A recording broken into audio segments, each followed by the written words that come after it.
Yufeng, and this talk will be in English. Do we have any non-English speakers? Bonjour, bonjour. I'm from New York City, and I am a developer advocate for Google.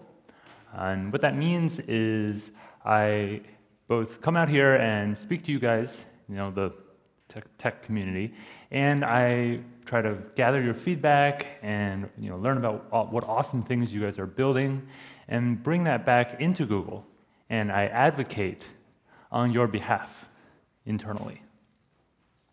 So today we're going to be talking about machine learning and how we can use TensorFlow to build a model to classify structured data. So first, I just want to do a really quick, literally one slide overview of machine learning. This is going to be super boiled down, simplified. My definition of machine learning in the simplest terms is only 6 words. I've cut it down to 6 words. It's using many examples to answer questions. The end. So when you really boil it down, this is my way of defining what machine learning is. So let's break that down even further. We take our many examples, and we want to answer questions. And these 2 parts are equally important. And so that breaks down into what we call training and prediction. And we'll look at both sides today. First, our training, and then answering questions. Now, you can do these tasks both locally on your local machine or in your local data center, or you can do them in the cloud. And you don't have to do both in the same place. You could do one locally and the other in the cloud, and the order can be switched, however you like. So what we're going to use today is TensorFlow. TensorFlow is Google's open source machine learning library. It reached production-ready 1.0 status in February of this year. So it is ready for deployment into your production systems. And what's really exciting about it is that aside from running on CPU and GPU and distributed, it also runs natively on Android, on iOS, on Raspberry Pi, and there are more devices to come. And there's actually an experimental library that will let you write your own specialized compiler for your own architecture if you have your own custom hardware, custom chips. So TensorFlow, the name comes from, you can break it into 2 parts, tensor and flow. A tensor is simply a fancy word for matrix or array. It's just a matrix, but more dimensions, more than 2 dimensions, perhaps, 3, 4, 40 dimensions. And flow is just saying that the operations will flow in a graph, like a computational graph. So this is a very simple example of a graph, right? We have a 2 and a 3, and it flows into an addition operator, and out comes a 5. Earlier this slide, I forgot to change the 5, and it still said 3, and it made no sense. So I'm glad I fixed that.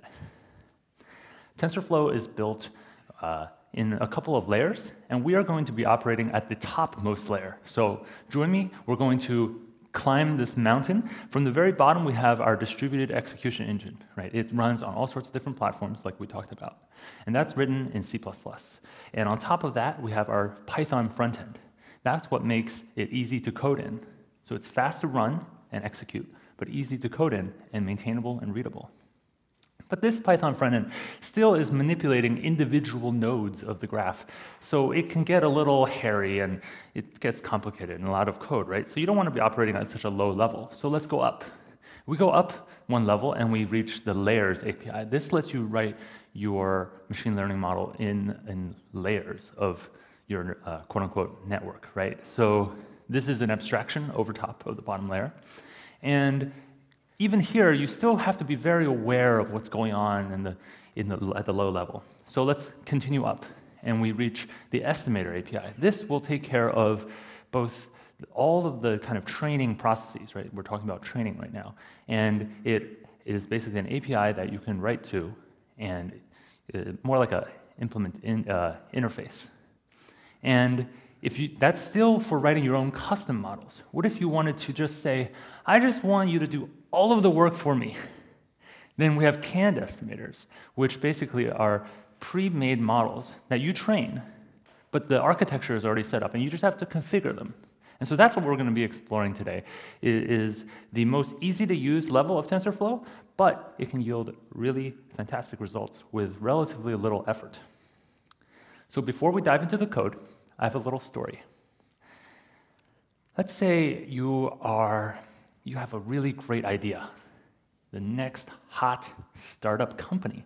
You're going to make an app, of course, right? And it's going to be a food app. We all like food. And it's going to predict what your users want to eat, right? They're going to say, I would like some French food, and then maybe it just responds automatically. It says, oh, we'll get you a apple pie, or we'll get you some crepes, right? And you say, and the way I'm going to do this, I'm going to launch and iterate. We're going to just drop it like it's hot. So we'll just do character matching. We're going to say if the user says fried chicken, we're just going to match it to maybe chicken fried rice or something like that, right? But the problem is when someone says they want fried chicken, right? Think about what you might want if you say, I would like fried chicken. Were you expecting fried rice? Or were you expecting actually just fried chicken, right? So character matching doesn't work so well for you. So you say, I know some machine learning. So I'm going to use this thing called a linear model, and it's going to memorize my users' preferences. Wonderful, right? That's been used to great effect for many years now. And so now your app is doing pretty well. It's getting more downloads in the App Store, and it's memorizing all these things. But your users are picky, right? They want to see similar but different food. They don't want the same exact thing every single time. They get tired of it. So you say, okay, I can adjust, I can iterate. I'm going to make a V3. I'm going to use a deep neural network. I've heard of those. Those are useful. And what a deep neural network does is that it takes these concepts, these abstract notions of what is fried chicken, what is chicken fried rice, what is shrimp fried rice, and puts them into a higher dimensional space where they can be grouped. So similar things are close together, and less similar things are far apart. And the reason why you need a higher dimensional space is so that you can adequately space things apart. If you had lots and lots of different food, right, in your app, you included lots of food in the menu. So you want to be able to separate them all appropriately so that they're not too close together. So imagine trying to separate like 100 different things on just a sheet of paper that's 2 dimensions, right? It very quickly becomes very difficult to put the desserts over here and put the fried foods over here and put the salad over here and the soup over there. But if you had 3 dimensions, add just one more dimension, now it's a lot easier to space things out. But now what if we added even more dimensions, right? It becomes easier and easier, and it accommodates more degrees of freedom. So that's referred to as an embedding space. The concepts are embedded into this higher dimensional space, and we'll see that in the code later. Now, of course, with your generalized prediction that sometimes suggests similar but different foods, sometimes they're too general. Sometimes your user wants a very specific thing. They say, I want an iced decaf latte with non-fat milk. If you give them a hot latte with whole milk, they will not be happy. So, how do we balance this need to have generalizations and specificity? We need specific things and general things. So we take both. We take the wide or the linear model, and we take the deep model, and we train them together as one. And this, basically what happens is the deep network will learn the generalizations, just like you want it to. And the wide network, that side of it, will learn the exceptions. It will learn what the deep network doesn't cover. It will figure that part out and encode that into its network.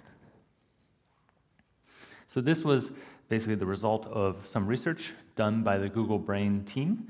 They published a paper and all that stuff. What's great, this is the great news, is that this model is all wrapped up, bundled, put a bow on top of it for you. It's all built into TensorFlow. And so we call this wide and deep. The wide part to memorize, and the deep part to generalize. So that's the end of my story. And so let's move on to TensorFlow and our data set. Our data set is census data. Now, I'm sure you guys are all thinking, this is just as exciting as a food app, right? So, census data. It's coming from a 1994 US Census, and the task that we were trying to do is predict whether or not a household has above or below $50,000 in income. And this is coming with about 32,000 training examples. And let's take a look at the columns. Right? We have about, I think, 13 or so columns. And they're pretty much what you would expect. Things like age and education, marital status, occupation, gender. And what I want you to pay attention to here is that there are exactly two types of columns. There are continuous columns and categorical columns. And we will treat them differently in our processing of the data.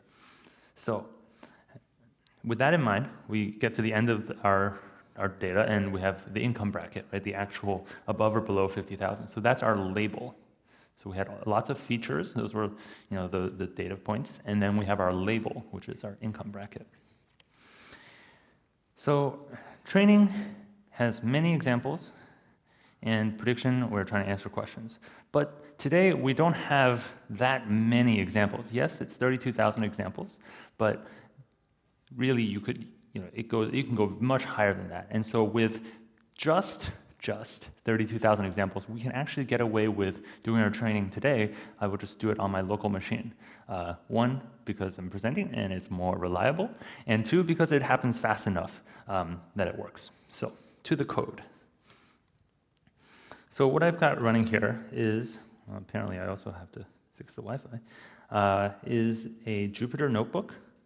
For those of you guys who are not familiar with Jupyter notebooks, it's basically a Python interface mixed with text, for lack of a better term. And so I can put Python code into these cells, and I can execute them live in the browser, like that. And I can also have Markdown, which I can mix together. It's really great for showing your work, presenting research, things like that.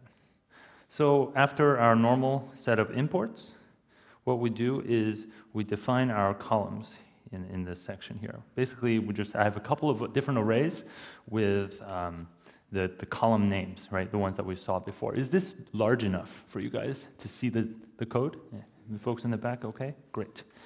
And importantly, I've captured all the columns in one. And the reason I'm setting this part up is so that later I'm going to be importing the CSV, so I need to know all the column names, right? Simple as that. Nothing too magical going on here. Now the next step is this thing called an input function. And the reason, what is an input function? Basically, an input function is TensorFlow's way of letting you define how your input data, whatever that input data might be, should be pulled in to our graph.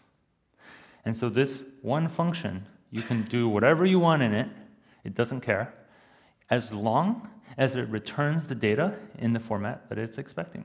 So you can call external libraries, change up the data, do whatever pre-processing you need to do, right? And at the end of the day, what it wants is a tuple, a Python tuple. The first part of it is the training data, and the second part is the labels. So basically, the data and the answers. So the first part is this dictionary that looks something like this. And the dictionary, of course, has keys and values. The keys are simply the names of the columns, those same names we saw before: age, gender, marital status, etc.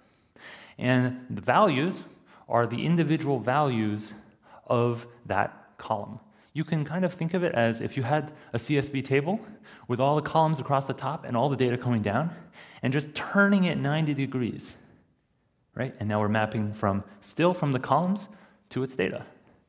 And in the second half of it, we have simply a list of the answers, right? So the first value in there is the answer for the first value in the data for each of those columns.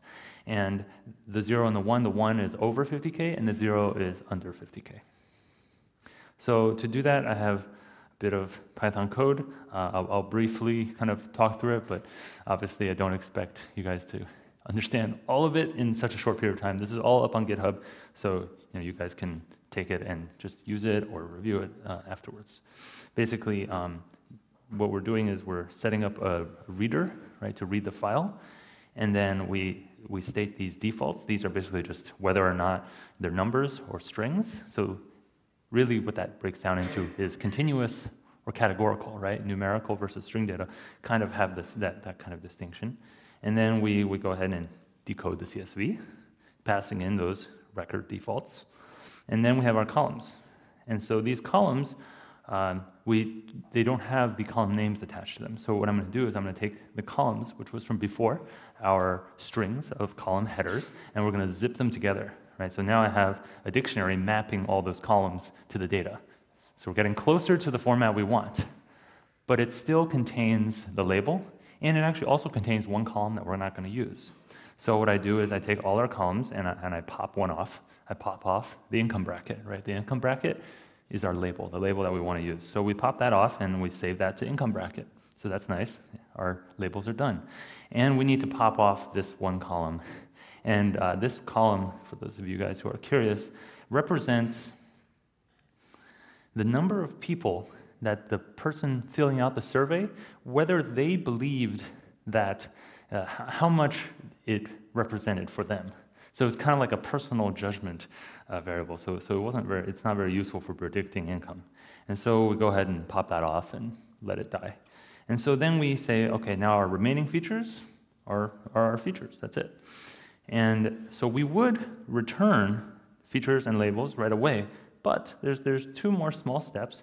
The first step is for all the categorical columns, we need to expand it by one dimension. And this is like a little kind of gotcha trick for TensorFlow specifically that lets it automatically convert those categorical string columns into what are called sparse tensors. It takes care of that automatically for you if you just expand the dimensions by one. So what we're doing here is it's not really like extending the dimensions by one, but just saying like if your array is 2 by 1, right? You might just say the length is 2, and then that's it, right? The dimension is just 2. And if we explicitly say it's 2, 1, right, which seems silly and it's unnecessary, right? But it helps the dimensions line up when it does the matrix multiplies. And then finally, what we do in this line is we convert that text because the data set happens to use the literal string greater than 50K or the literal string less than or equal to 50K in the data set. So we need to convert those values to 0 or 1. So that's what we do here. And so that's our input function. This is probably the most kind of strange and unusual kind of thing that we do. The remaining parts are much more straightforward. So once we have our input function set up, we still need to tell TensorFlow what to do with it, right? What do we do with all these columns? Specifically, what do we do with the continuous columns, and what do we do with the categorical columns? Those are our two kind of types of columns that we need to have special treatment about. And first, we'll deal with the sparse columns. With the sparse columns, what we have is we have two kind of tools in our tool belt. One is called sparse column with keys, and the other is called sparse column with hash bucket. So why would you use sparse column with keys? That's when you know exactly what values are possible for this column. You know the values for this column are exactly only female or male. Or if you know that the colors of something is only red, blue, or green, and those are the only values ever. Because if you don't happen to know what it is, or the list is just too long, you don't want to type it for just to save your typing, you can use sparse column with hash bucket. And with the hash bucket, it will basically do it for you. It will just automatically, as it's reading in the data, say, okay, this one's different from everything else I've seen, put it in a new bucket.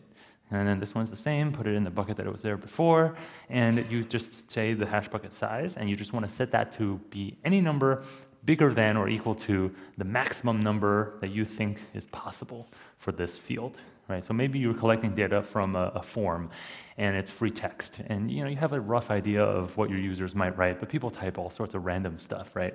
So you might just use a hash bucket for that. Make sure we run that. And then we have our continuous columns. So we have a handful of continuous columns. The treatment for that is a lot easier. It's simply real valued column. That's it. So you just do that for those, and those are all set. Now, finally, we'll do some transformations. This is purely optional, but this gives you some additional, call it power tools.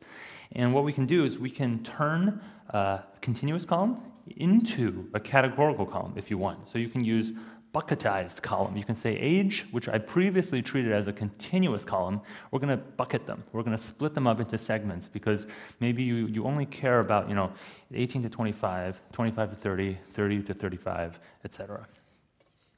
And then finally we have crossed column, and we have a couple of examples of crossed columns here, which are basically saying, I want to look at situations where, in that first one, it's education and occupation. Learn that relationship. Right? So you can kind of specify certain pairings that you know are important or you believe to be important.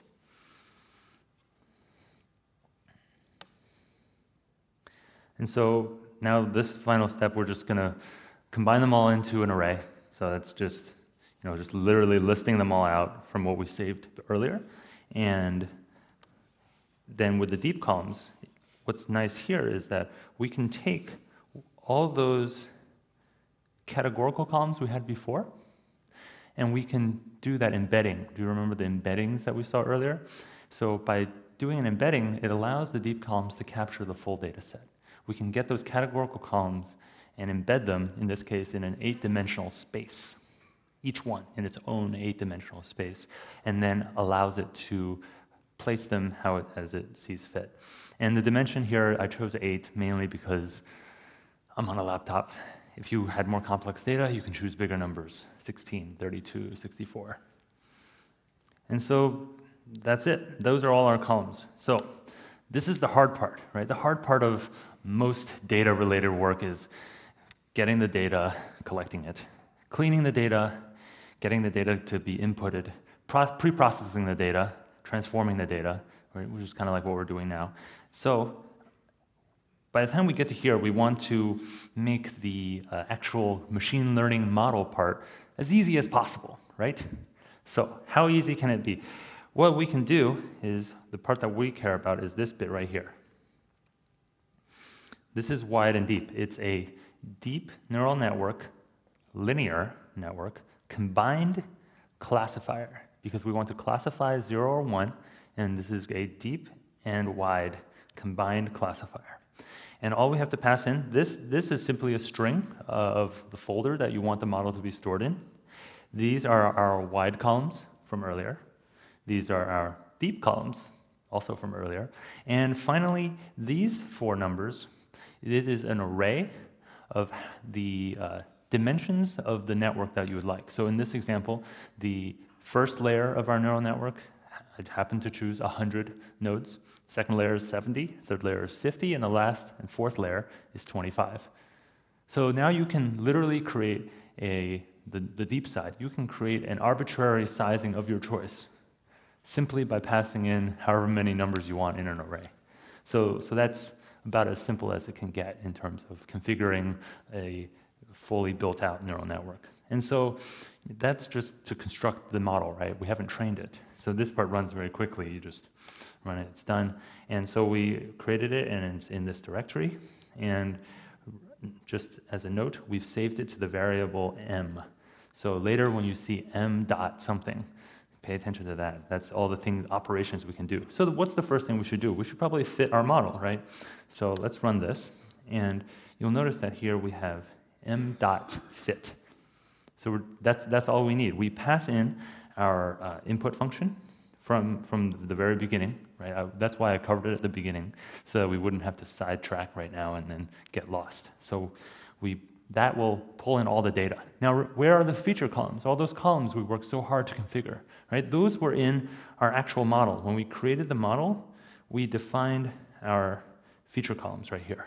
So the model itself has those configurations about what parameters it's expecting, but it doesn't have the data, and that's why we pass in the data, and just the data, here through our input function.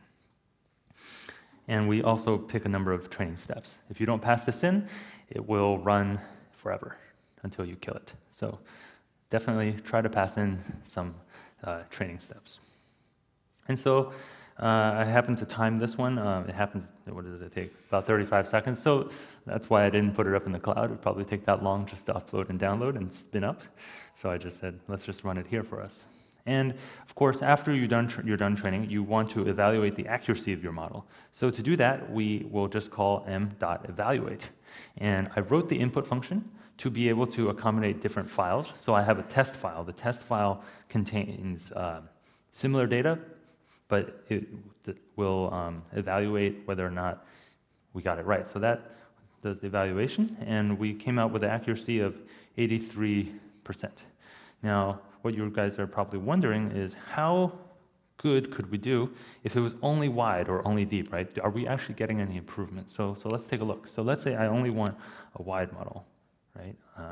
This should say, yeah. Okay, so we create our wide model, and let's train our new wide model, right? Remember our accuracy from before that we want to check here. I'll copy that. And well, this will take a little bit of time to train. But you see how easy it was to switch out. So for a wide model, I know I just changed the flag here, but really what this was is I have 3 if statements. And so depending on what string I pass in, it's a very simple design. You can look at these 3 sections, and they're very, very similar, right? You have linear classifier, deep neural network classifier, and deep neural network linear combined classifier.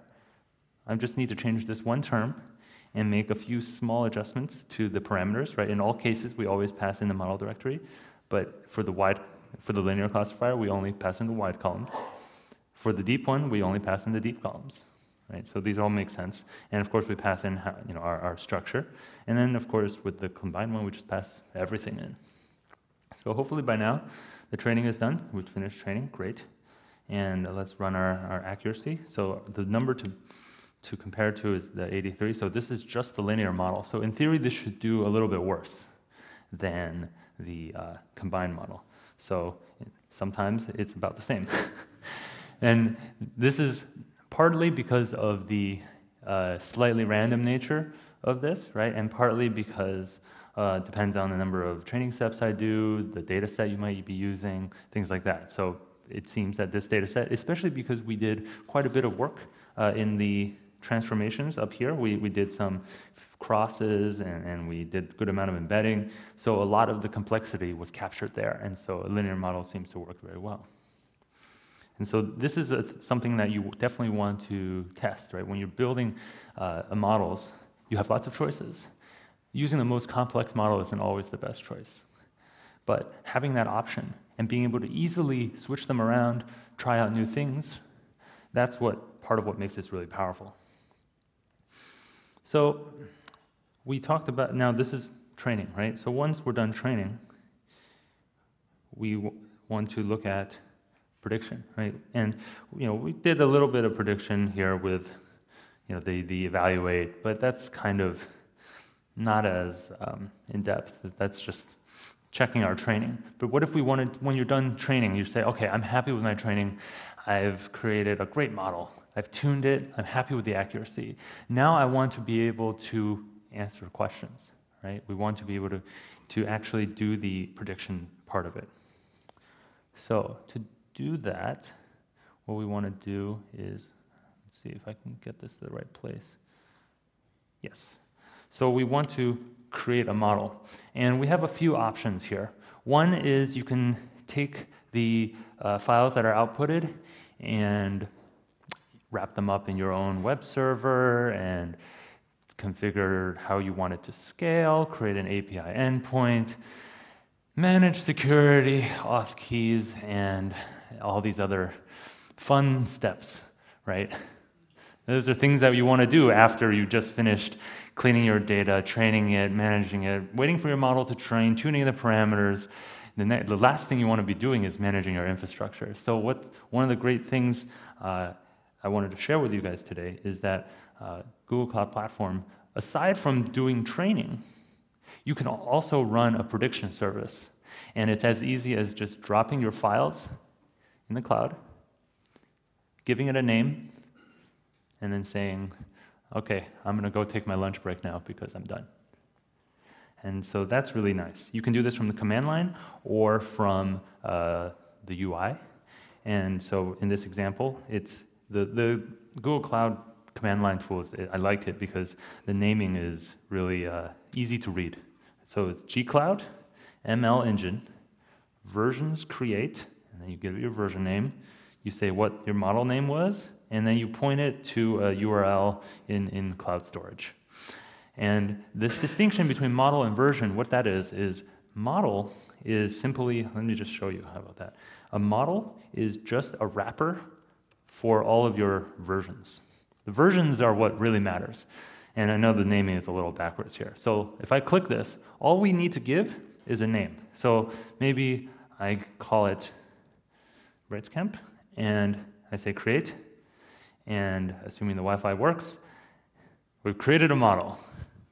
Yay! Right, so it's just a string. There's nothing there. So I click into it. Of course, there's nothing there, right? Versions. This model has no versions yet. So you need to create at least one version to start using it. So that makes sense. Let's go ahead and create a version. Now, to create a version, we need to point it to some files in the cloud. So let's go to the one that we made, right? We made this model, and we, where is it? We outputted it to this directory. So I have this open here in my terminal. Let me make this bigger for you. So inside these are the artifacts that are left behind from training. And you'll see that there's some various kind of metadata. And this graph.pb, just to show you guys what that looks like. This is a text form of the graph structure that is in a readable format, a human readable string kind of JSON format. And there's a lot of stuff here. But basically, this contains all the information that TensorFlow needs to load up that graph structure. But it does not contain the trained model. It just contains the kind of the bare shell of the model. And in order to get those values, what we want to do, and optimize it for training, because in our prediction graph, right, when we're doing prediction, we don't need to do any training anymore. We're done training, right? So what I have here is some code that will export the model and optimize it. It will take away all the pieces of the graph that were used for only training. It will turn the numbers in the graph from being, they'll turn them to be immutable, right, not changeable, and push that out to a subdirectory in export. So now, when I ls, you'll see that we've added this new directory, export. So let's go in there. And inside here, we have two files, well, one file and one folder. So we have our model, our saved model, and we have variables. So the variables contain the trained weights. That's the golden ticket. And the saved model is just the structure. But we need both of these things. We want both of these files. I can't make this bigger, unfortunately. And what we're going to do is we're going to drop this into cloud storage. Let's create a folder. Let's see, is this upload folder? Upload folder. And we're going to have to find this one, which is our model from today, just modified. And inside export, we have our two, here we go. So we're going to export that.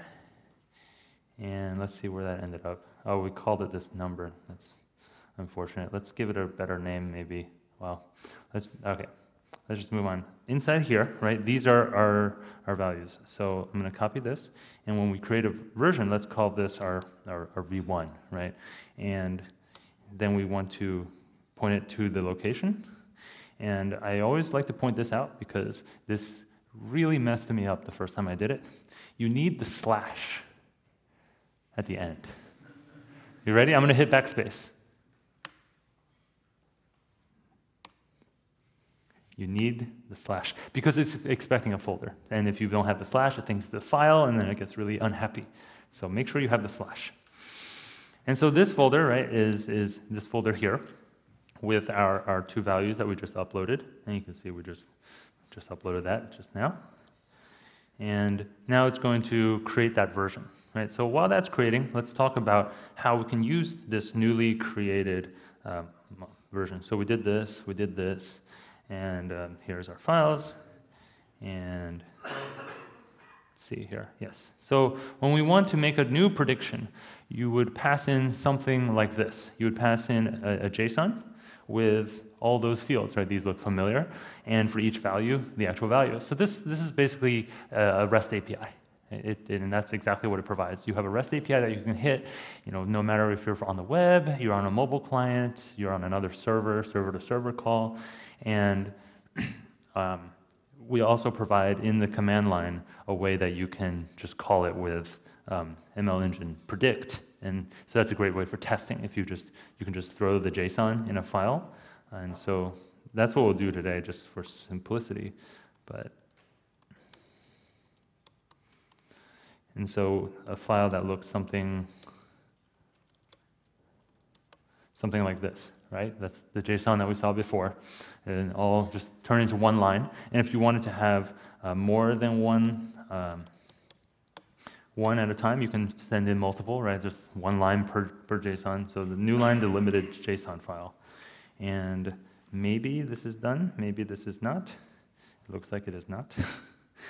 And so while we're waiting for that, let's set up our actual call then, right? So we want to do gcloud predict gcloud ML engine predict. And then we want to pass in our model, which we called RitzCamp, and our version, which was just the v1.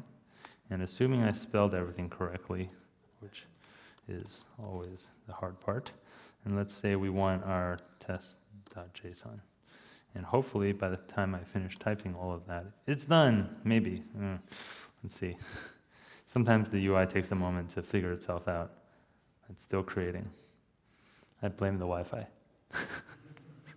No. So it takes a while to create sometimes. So what it's doing right now is it's loading up those saved models into a system that can scale to 0 and auto-scale. So what's nice about this is that when you're not using it, you're not paying for it. So the prediction server scales to 0 completely. And when the first request comes in, it starts up an instance. And if more requests come in, it starts up more instances, right? So it will automatically scale up for you. If you want it to scale up faster, if I just want you to always have 10 instances running, no matter what, you can specify that as well. But you lose the auto scaling, which means that if you go over 10, it's not going to keep going, and it won't ever go down. And I don't know why this is still being unhappy. Hey, it's done. Hooray.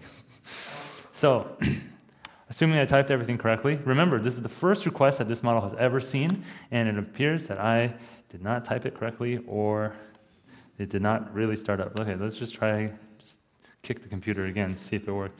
Okay, so this either means I typed the version wrong, the model wrong, or something else went wrong. Field name.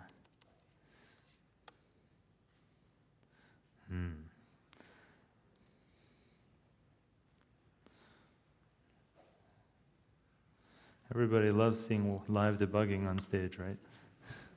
So what did I... Oh, it finished. Okay. So that was the response. Sorry about that. But you can kind of get a feeling for the responsiveness, right? It's about the same, just the network latency, but it goes up, it comes down, and the response, this one, you can see the probabilities here for the two classes. One is 0.99, so it's very sure that this is class 0, so to speak. But once it's warmed up, it's even faster. We can also do a different file, right? We had the census one that had 2, so we're going to get a response with 2 values back, as you would expect. And yeah, at some point I'll write up a little script to like load test it, right? Stress test it, drop like 100 requests on it. But from the command line, I can only do so much damage. So that's online prediction. And if you want to do batch prediction, you can do that as well. And with batch prediction, you would actually supply a job, like a file with all the things, not from the command line, but from the API. And you get a full job, and it gives you all the logs, and it outputs each result as its own file. So it's it's a slightly different way to do it, but this is useful for if you want to do predictions in large batches, and the file contents are literally the same as the instance response, just more JSON. So today we took our training and we went from examples to answering questions. And our examples we did locally, and we happened to do a prediction in the cloud. But you can also reverse these two. You can flip them. And you can have your training in the cloud. Let's say you have a lot of data and you don't want to host it yourself, and you just want the training to run in the cloud, and you want it to scale and be distributed and be awesome. And when you're done training, what do you have? You have the same files as before. You have a saved model, and you have some variables. And that's it. And that's the common communication piece in between these two, right? I uploaded those files to the cloud, but you could just as easily train in the cloud and pull those two files down and then host your own prediction server. Let's say you care a lot about network latency, and so you can't do prediction in the cloud. That doesn't work for your use case. No problem. You download those two files. TensorFlow, the open source distribution, has a part of it called TensorFlow Serving, or Servo for short. And that is a C++ robust prediction server. It's what is powering the prediction service in cloud machine learning as well. So you can, if you want to set up that infrastructure for yourself, if you like doing that, you can do that. And you'll have a zero network traffic, basically, situation. And of course, you can do both locally, and you can do both in the cloud as you see fit, because of that exact that exchange, that centerpiece of that saved model. So we have a few minutes, but that's all I have for you guys today. Any questions? And I also have TensorFlow stickers in my backpack. So if you want stickers, the sticker looks like the logo, as you might expect. So thank you. And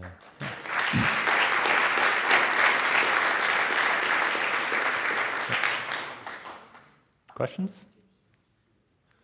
Please. How do you choose the number of layers of your structures? So the question is about choosing the number of layers and how big the layers, perhaps, how big those layers are in your deep neural network.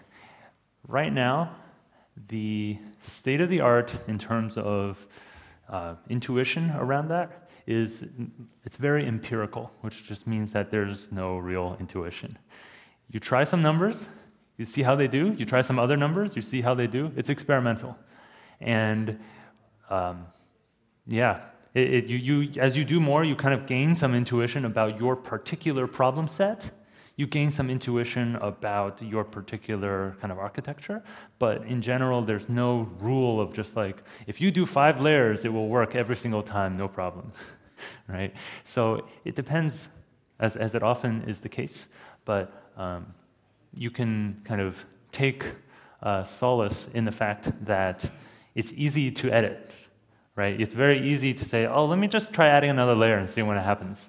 Right? You just add another value to that array, and well, you're done. You just hit fit. Just rerun that fit and see how it does. And you could pretty easily wrap the whole process in a for loop that loops through different types of sizes and saves those accuracies away, right? So then you just say, run this, I'm going to bed. In the morning, I will see how everything did. You just explore the entire kind of space, different size layers, different number of layers, however you want to explore it, right? And then and there are a lot of other parameters that you can explore as well, right? How many training steps you take, which columns you take into the data, and things like that. So all of that can be pretty easily, because it's all exposed. So it's pretty easy to kind of play with those things. And that's one of the things I like about this, is that while it's relatively straightforward, the tooling helps you take away a lot of the boilerplate. You still have access to the pieces you need. The pieces that you want to tune, you still have access to. It's not all hidden away in a black box. Other questions? Just a Sir. simple question. You mentioned GitHub. Oh, right. Where is the code? All right. Okay, it's in the other browser.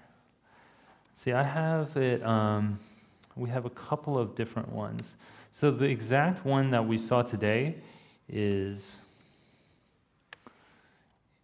a little bit longer, unfortunately. Oh, no, that's not it. I thought did I just?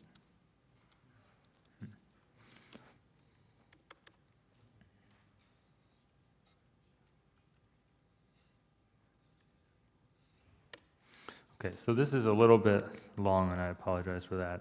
But my colleague, Amy Unruh, she keeps the repo for we have a whole workshop that we do together, and so a lot of this content was drawn from here, and this is running the same data set with instructions on what we saw today. Now, as I mentioned, this is a robust model that is good for all sorts of data sets, right?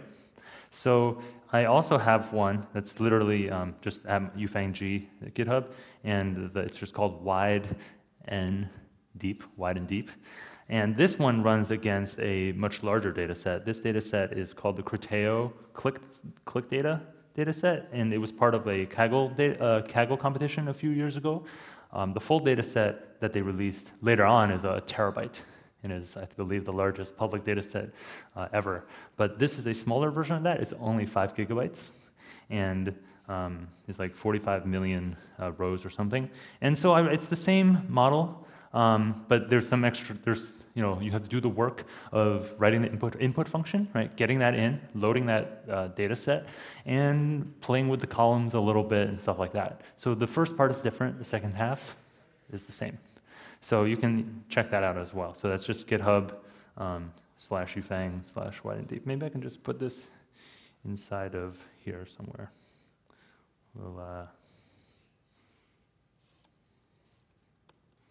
Hey, look at that.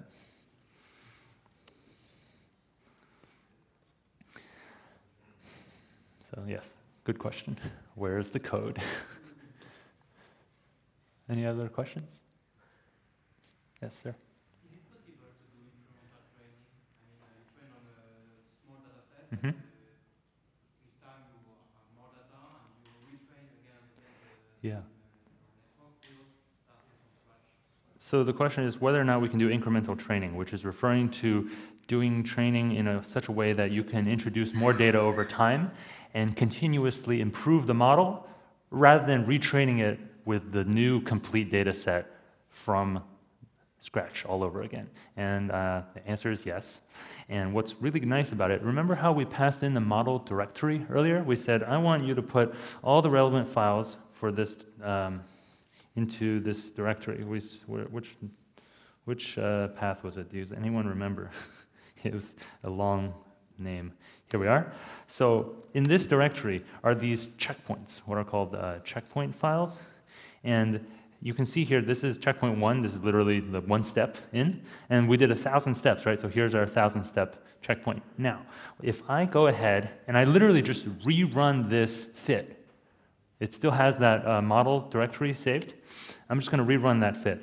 And all you have to do is just hold on to that directory, pass in your new data.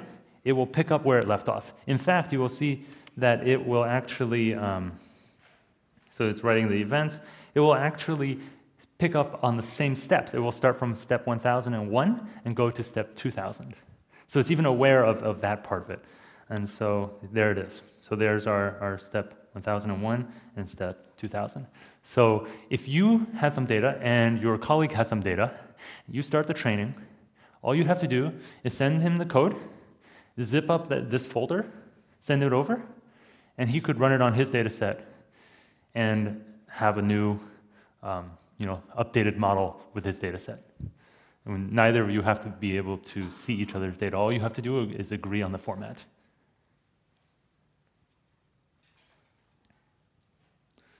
So I think if no other questions, we might be out of time. Cool. Thank you. Oh yes, stickers.